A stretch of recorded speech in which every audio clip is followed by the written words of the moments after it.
Hola a todos, bienvenidos a la última clase del curso de matemática. Vamos a ver otra herramienta matemática, geométrica, se llaman elipses. Esto sí es probable que muchos de ustedes no lo conozcan, no lo hayan visto en la media, por lo tanto espero les sirva bastante esta clase. Las elipses nosotros las vamos a usar en órbitas, ¿ok? Porque si tengo una estrella, lo tienen que la vamos a hacer, ¿cierto? Y tengo, por que esto es el Sol. Tengo la Tierra, aquí, Tierra. Esto orbita, ¿cierto? La típica imagen que nosotros vemos es la del círculo, probablemente esto no es un círculo. La forma se llama elipse, ¿sí? Entonces por eso nosotros es importante que las veamos desde el punto de vista de la geometría igual un poco, porque es la forma en la que orbita no solo la Tierra, sino todo lo que orbita en gravitación van a ser elipses, ¿sí? Las van a ver en Kepler, por lo tanto es importante que sepamos más o menos qué es. En general, una elipse, primero repasemos círculo, la verdad es que tiene un centro y tiene un radio, ¿sí? Y ese radio es igual a todos los puntos, ¿sí? Esa es la definición de círculo, es el cuerpo, es la figura en donde todos los puntos tienen la misma distancia al centro, ¿sí? Todo esto es R. Entonces una elipse es básicamente un círculo, que lo tengo aquí formadito, ¿cierto? Y lo empiezo a aplastar. Entonces parece que se van a alejar dos partes, ¿cierto? Yo aquí el círculo que tenía aquí lo empecé a aplastar, por lo tanto ahora me quedo así. Algo así. ¿Sí? Una elipse. Me quedó el centro quedó donde mismo, ¿cierto? Pero ahora ya perdí esa propiedad de que, porque la distancia aquí ya no va a ser la misma distancia hasta acá. Porque lo apreté, ¿cierto? Entonces esto tendió como a abrirse un poquito cuando yo lo apreté, y esto obviamente se achica. Entonces puedo dibujar el último elipse. Y entonces la elipse, un poco mejor, también tiene el centro, ¿cierto? Digamos que está centrada más o menos ahí. Pero ya no cumple esa propiedad. Entonces, ¿qué propiedad sí cumplen las elipses? El centro, digamos que partió aquí juntito, y cuando yo lo apreté es como si hubieran desplazado dos puntos. ¿Ya? Que le vamos a decir focos. Este es el eje 1, este es el foco 2. ¿Sí? La gracia de los focos es que si yo estuviera juntando la elipse de nuevo, los focos se acercan, y cuando llego al círculo, los focos están en el centro, justo, ¿ok? Esa es como la idea detrás. Entonces, ¿qué pasa? Lo que antes en el círculo pasaba que la distancia al centro era siempre la misma, ahora la distancia a los focos es siempre la misma, a los dos. Si yo tengo este punto aquí, punto A, la distancia esa más esta va a ser la misma distancia que este punto B, a ese y a ese va a ser la misma distancia que este punto C, que está aquí. Entonces tendría que sumar esa distancia más esa distancia, ¿sí?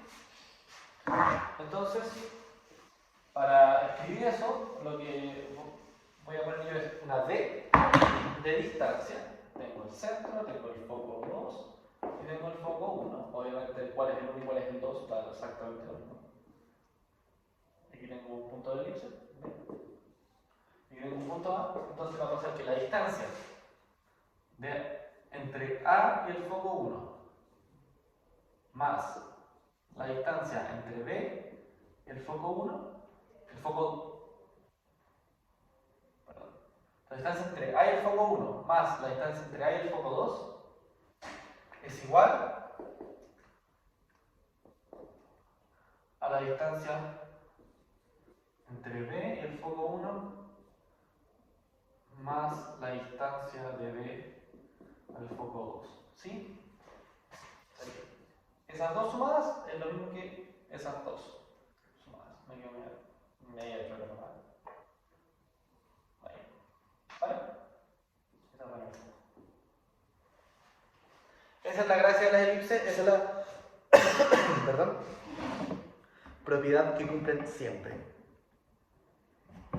Entonces, si a esta distancia nosotros le decimos R, por ejemplo, R1, R2, donde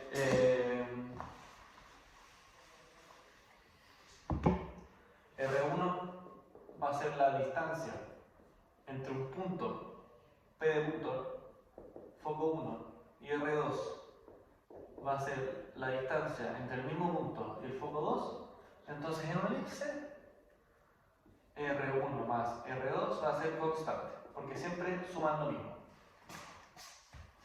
¿Sí? Esa es la propiedad que cumplen las elipses, que son, insisto, como círculos que achataron, que apretaron. Centro, foco 1, foco 2. Las partes que tienen elipse, los círculos tienen radio y diámetro, ¿cierto? Las elipses lo que tienen son ejes. Ya no puedo partir esto como aquí solamente, porque ya no mide lo mismo que esto. Entonces, yo lo que tengo aquí es este eje completo, que como es el más grande, se le dice, eje mayor. Y tengo este eje. Los dos pasan por el centro haciendo un ángulo de 90, que se lo hacen. Que adivinen cómo se llama, ¿cierto? Este va a ser el eje menor. Y las medidas que se le asignan generalmente, cuando van a trabajar siempre, aquí es más cómodo trabajar con la mitad de los ejes, siempre. Igual como que la circunferencia. Nosotros trabajamos con el diámetro, no que trabajamos con el radio, desde el centro, ¿sí? Las fórmulas de área, por ejemplo, de perímetro están desde el radio. Aquí, entonces nosotros lo que vamos a hacer es partirlo en dos. Vamos a quedarnos trabajando con la mitad del eje mayor, que le vamos a decir semieje mayor, y la mitad del eje menor, que se llama semieje menor. Entonces el semieje mayor le vamos a decir A. Y el semieje menor le vamos a decir B. Por lo tanto, aquí tengo A, aquí tengo A, aquí tengo B y aquí tengo B. Obviamente, entonces el eje mayor es 2A, ¿cierto? Dos veces el eje mayor. Y lo mismo, el eje menor es 2B. Entonces, esa R que puse de la distancia del punto al foco, esa sí podría llegar a cambiar. En general, tratemos de usar siempre la misma letra, R. Pero los semiejes, eso sí es siempre, sí o sí. Tengo el centro, tengo el foco, tengo el otro foco. Entonces, aquí tengo B. Upa. Ahí tengo B. Y aquí tengo A. Formando 90. ¿Qué otra cosa tengo dentro de la circunferencia, es decir, de la elipse? Para ver qué tan achatada está, ¿cierto? Lo que puedo usar es medir esta distancia, ¿cierto? Entre el foco y el centro. Porque si la distancia entre el foco y el centro es poquita, va a pasar que yo voy a tener una elipse de este tipo. ¿Sí? Aquí está el centro y aquí están los focos, por ejemplo. Que esto está, no es una circunferencia, pero está más cercano, digamos. Están cerquita. En cambio, para este elipse, por ejemplo, aquí está el centro y los focos van a estar por acá. Entonces me sirve más o menos saber esta distancia, porque me da una idea de qué tan alargada o achatada, si quieren, está el elipse. Por lo tanto, a esa distancia nosotros también le vamos a poner, no tiene un nombre, es distancia foco-centro nada más. Y también le vamos a poner un nombre. Y si ya tenemos ocupada la A y la B, adivinen cómo le vamos a poner. Esta distancia es C. ¿Vale? Eso es C y todo esto es A. C es hasta ahí. ¿Sí? Y esto no es. Todo esto es A. Y esto es C. Y que no. Sí, están todas las letras que vamos a usar dentro de la elipse. Igual son hartas, pero sobre todo, de que el centro le ponemos una C, esta C es mayúscula, estas C son minúsculas. Pero se note, más o menos que son distintos. Opa. Entonces, lo único que necesitamos ahora para determinar bien la forma de la elipse, si es achatado o no, es que, claro, nosotros sabemos la distancia, pero tenemos este problema que yo puedo colocar esta elipse, que va a tener una distancia chiquitita, porque es una pequeña elipse, yo creo que con suerte se ve en la pizarra. O sea, esta elipse entonces, claro, va a tener una distancia chica, pero no porque el centro esté lejos del foco, es porque es chica nada más, ¿cierto?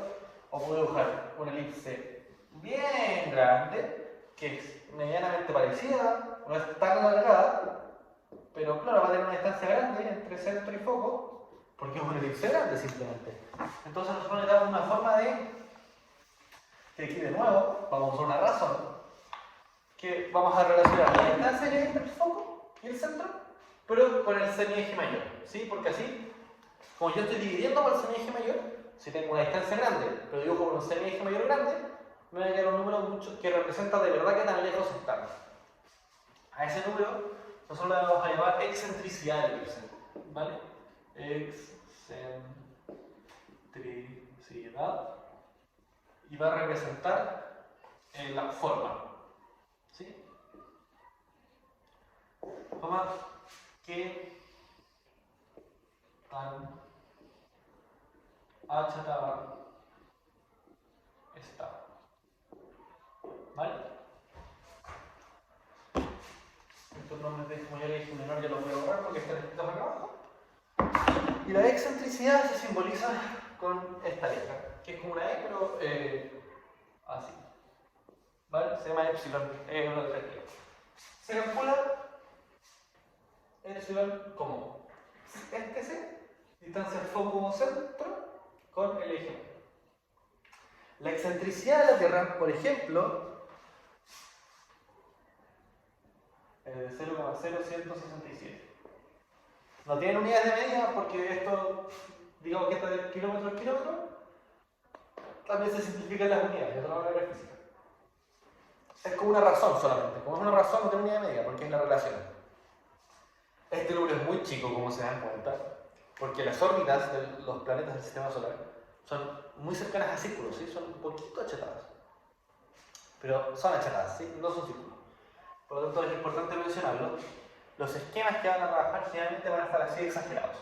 Son excentricidades igual grandes, ¿cachai? Porque de lo contrario no tendría sentido dibujar esto y decir aquí está el centro, aquí está el foco y aquí está el otro foco. No se entiende eso, entonces siempre van a ser dibujos exagerados, pero que sean en general en los planetas. Las excentricidades son muy chicas, no así en los cometas. En los cometas van a ser grandes, ¿sí? Cometas Halley tienen una excentricidad, no me la sé de memoria, pero son bastante grandes, ¿ok? Comparados con esto. La gracia de la excentricidad, perdón, me trabé entero. La excentricidad va a estar siempre, va a ser un número positivo, ¿cierto? Porque estoy dividiendo algo por otra cosa, no tengo de dónde sacar un número negativo aquí, por lo tanto la excentricidad va a estar entre 0, sin contarlo. Nosotros para conjuntos, cuando hacemos esto, significa que incluye el 0. Cuando hago esto, significa que no incluye el 0, es el número inmediatamente siguiente al 0. Porque para que me dé 0 esto, la distancia entre foco y centro tendría que ser 0, y eso no tiene sentido, porque no sería una elipse, sería un círculo. Y me puede ir hasta, si se fijan, la C va a ser siempre más chico que A.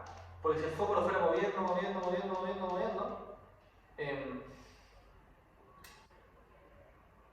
sí, es eso en el fondo. O sea, si yo agrando o achato más esto igual se va a ir moviendo, porque no tiene sentido que esta distancia C sea más grande que esta distancia A. No puede tener un centro acá, como fuera del elipse. Entonces, ese es el significado. El foco no puede estar fuera del elipse, por lo tanto, lo que mide el elipse va a ser siempre más que la distancia entre el foco. Por lo tanto, como estoy dividiendo un número, siempre aquí, A más grande que C, entonces esto nunca va a dar mayor que 1. ¿Vale? Excentricidad está entre 0 y 1, siempre. Y eso, con el elipse, la verdad es, eso es lo que tienen que saber solamente, más o menos qué son, que las conozcan, saber qué son los ejes, qué son los semiejes, saber calcular la excentricidad, y el resto, que es donde la van a usar más fuerte, va a ser en astronomía, cuando vean órbitas. También recordar esto, ¿sí? Que si ustedes dibujan un punto, aquí me falta dibujar un poco. Si ustedes dibujan un punto, entonces aquí está R1 más R2 va a ser lo mismo que si ustedes dibujan otro punto acá. Van a tener aquí también R1 y acá R2. Esa sería la materia de elipses. Y aquí está y hasta aquí ya llega de curso, hasta aquí llega el curso de matemática también. Espero que haya quedado todo claro. Como he dicho siempre, cualquier duda nos pueden preguntar. Si llegamos a ver que necesitan otra herramienta matemática, de alguna forma los vamos a nivelar, ya sea otro video, ya sea una clase en vivo, ya sea una hora de consulta, etc. Pero hasta aquí, digamos, sería toda la base matemática que necesitan para entender todo de la Olimpiada y poder resolver todos los problemas. Así que si llegaron hasta aquí, entonces perfecto, ya están listos para empezar a resolver problemas de verdad en astronomía. Espero que hayan disfrutado del curso. Cualquier duda, cualquier crítica, cualquier comentario, me lo hacen saber, por favor. Y estamos viéndonos durante la preparación. ¿Sí? Chao. Ah, foto. Se ve que quieren al final. Ahora sí. Se lo olvidó.